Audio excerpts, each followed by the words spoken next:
Assalamualaikum tuan. Waalaikumsalam. Ini nama dia Haji Wabula.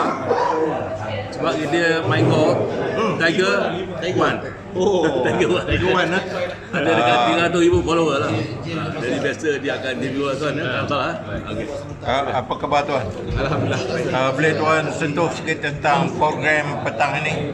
Ya. Apa tujuan, matlamat dan kenapa pilih Bukit Indah? Okey.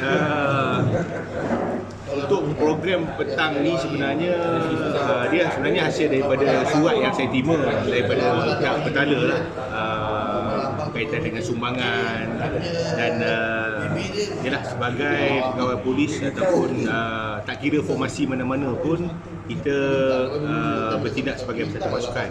Jadi saya mempunyai hubungan baik dengan pertubuhan gerakan orang biasa dan kita banyak menjalankan pelbagai program lah dengan pihak PGOB ni, dan dia punya base pun di Ampang. Jadi berikutan daripada itu saya pun cuba tanya adakah pihak PGOB ni dapat memberikan sumbangan ataupun bekerjasama lah secara umumnya, dan dia bersetuju dan Alhamdulillah lah. So jadi at least petang ni kita dapat memberi sumbangan, kita dapat berkolaborasi di antara NGO dan juga pihak Polis Diraja Malaysia. Dan juga yang paling utama bagi saya secara khususnya adalah perjumpaan dengan komuniti. Perjumpaan komuniti ini adalah perkara yang sangat saya titik beratkan lah dalam pelaksanaan tugas saya, khususnya di Dawangi lah. Walaupun bagaimanapun kali ini kita berpeluang untuk keluar daripada daerah saya untuk ke Ampang, dan kita mengambil pendekatan yang sama jugalah untuk bersama dengan masyarakat. Ada cadangan nak buat program lain ke, contoh program Hari Polis ke Bukit Indah ataupun Ampang? Mungkin ialah program dengan masyarakat, khususnya pada Hari Polis lah yang tak lama lagi lah, iaitu pada Mac 2023 ni kita akan ada merangka berbagai program lah. Antaranya adalah program-program kemasyarakatan, komuniti dan pelbagai lagi. So untuk program yang akan diadakan di sini mungkin kita akan perhalusi lagi dan membuat perancangan dan kita akan laksanakan. Itu tak ada masalah. Biasanya orang-orang ni dia takut dengan polis kan, uniform. Mungkin tuan boleh ceritakan langkah-langkah bagaimana nak selesaikan hubungan orang awam dan uniform ni? Ya, ini ialah jurang antara masyarakat dengan pihak polis utamanya perlu dirapatkan lagi, memandangkan perkhidmatan yang pihak polis sediakan ni adalah khususnya kepada masyarakat dan juga kepada negara. Dan jurang ini kalau kita lihat dengan adanya program-program sebegini, ramah mesra, perkongsian maklumat ya, untuk mendapatkan maklumat-maklumat daripada masyarakat berkaitan dengan isu-isu keselamatan, isu-isu jenayah, isu-isu yang boleh membantu pihak polis untuk menyelesaikan kes-kes jenayah ataupun membuat rondaan-rondaan yang lebih komprehensif supaya jenayah itu dapat diturunkan. Ini adalah matlamat utama lah. Jadi jurang ini dapat dirapatkan dengan adanya pelbagai program yang berstruktur yang memberikan impak yang besar dalam pelaksanaan tugas kita. That's why yang kita ada bahagian pencegahan jenayah dan keselamatan komuniti di dalam Polis Diraja Malaysia ni lah, yang mana itu menunjukkan bahawa keselamatan komuniti adalah perkara yang dititik beratkan di dalam pasukan Polis Diraja Malaysia. Tahun 2022 ni kempen keselamatan dan mencegah jenayah yang dijalankan oleh Dawangi 2022 ya? ya, dan 23 perancangan. Okey, kalau kita lihat berasaskan kepada sebelum ini kita berada dalam fasa pandemik, keadaan semakin berubah, telah kembali kepada sedia kala, dan pencegahan jenayah dan aktiviti jenayah pun semakin berubah, semakin berubah. Walau bagaimanapun di daerah Dawangi ini tahap indeks jenayahnya berada menurun, masih lagi menurun. Walau bagaimanapun terdapat beberapa jenayah yang menunjukkan peningkatan.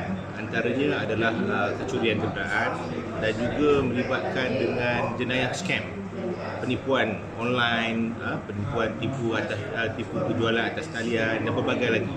So dalam tahun 2022 ni kita telah merangka beberapa strategi lah. Antaranya untuk scam ni kita mengadakan town hall.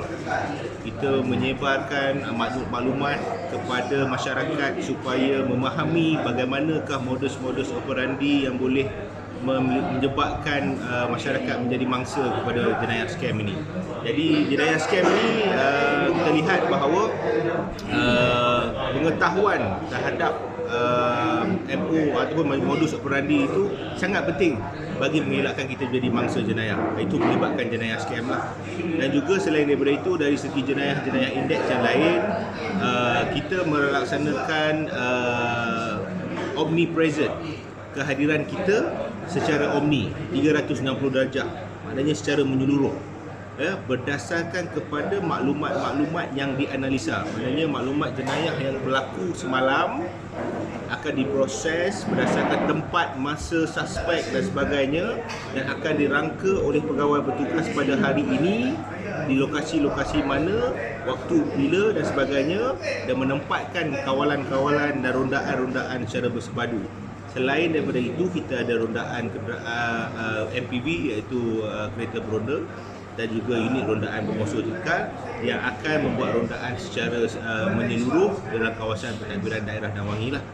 Dan ini kita akan terus rangkakan bagi tahun 2023. Dan selain daripada itu, kita akan tambah baik lagi dengan perancangan-perancangan lain lah yang kita akan rancangkan dalam masa terdekat. Bagaimana dengan sambutan tahun baru? Adakah kelonggaran untuk sama ada dalam dewan ataupun open? Dalam tempoh sekarang ni, sambutan tahun baru boleh dilaksanakan. Kalau di daerah Dawangi ini, yang Perdana Menteri telah mengumumkan pembatalan sambutan di Dataran Merdeka. Dan untuk makluman, di KLCC juga pada peringkat awal ada perancangan untuk mengadakan konsert dan telah pun dibatalkan juga. Jadi jika ingin membuat sambutan, bolehlah buat, tapi pastikan bahawa keselamatan dan ketenteraman awam terjamin, tanpa menimbulkan sebarang isu atau melibatkan dengan pelanggaran kepada undang-undang yang berkuat kuasa. Maksudnya di dalam dewan, bukan open? Dalam dewan pun boleh, open pun boleh, tetapi perlu memaklumkan kepada pihak polis lah. Untuk pengetahuan, kita lihat, kita meneliti sama ada sambutan tersebut dalam skala yang bagaimana dan bersesuaian ataupun tidak, akan perlu mendapat nasihat daripada pihak polis lah. Tentang pembakaran mercun ataupun bunga api sambutan tahun baru. Pembakaran bunga api perlu mendapat perlu membuat permohonan kepada pihak polis daripada daerah-daerah yang terlibat. Akhir sekali, nasihat Tuan kepada orang ramai di luar sana. Untuk tahun baru ni, sambutan tahun baru khususnya lah, mandangkan saya selaku Ketua Polis Daerah Dawangi dan beberapa tempat utama yang akan menjadi tumpuan orang ramai bagi sambutan sambutan tahun baru ini, saya nasihatkan supaya sentiasa memberi keutamaan kepada keselamatan diri dan keselamatan orang ramai. Pastikan kalau bawa anak-anak tu, sila beri perhatian yang utama juga supaya tidak hilang dalam orang yang ramai itulah, dalam lautan manusia yang ramai kita jangkakan. Dan selain daripada itu, yang mana yang menggunakan kenderaan silalah parking di tempat-tempat yang disediakan, parking-parking yang disediakan tanpa menyebabkan halangan kepada lalu lintas lah. Itu yang pertama, dan sangat-sangat digalakkan supaya menggunakanlah kenderaan ataupun public transport, angkutan awam untuk ke lokasi untuk buat sambutan.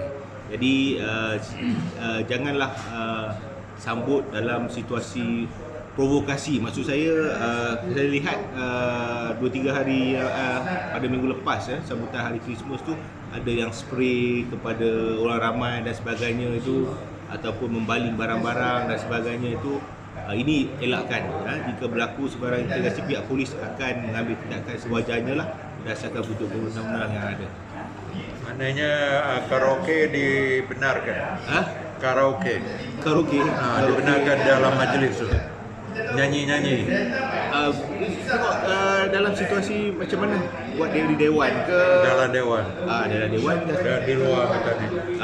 boleh, tapi jangan mengganggu ketenteraman awam sampai sound yang kuat dan sebagainya. Perlu ada kawalan dan elakkan daripada menimbulkan sebarang isu lah. Ketenteraman awam kena kena berada di Okey, terima kasih. Tuan jumpa lagi. baik.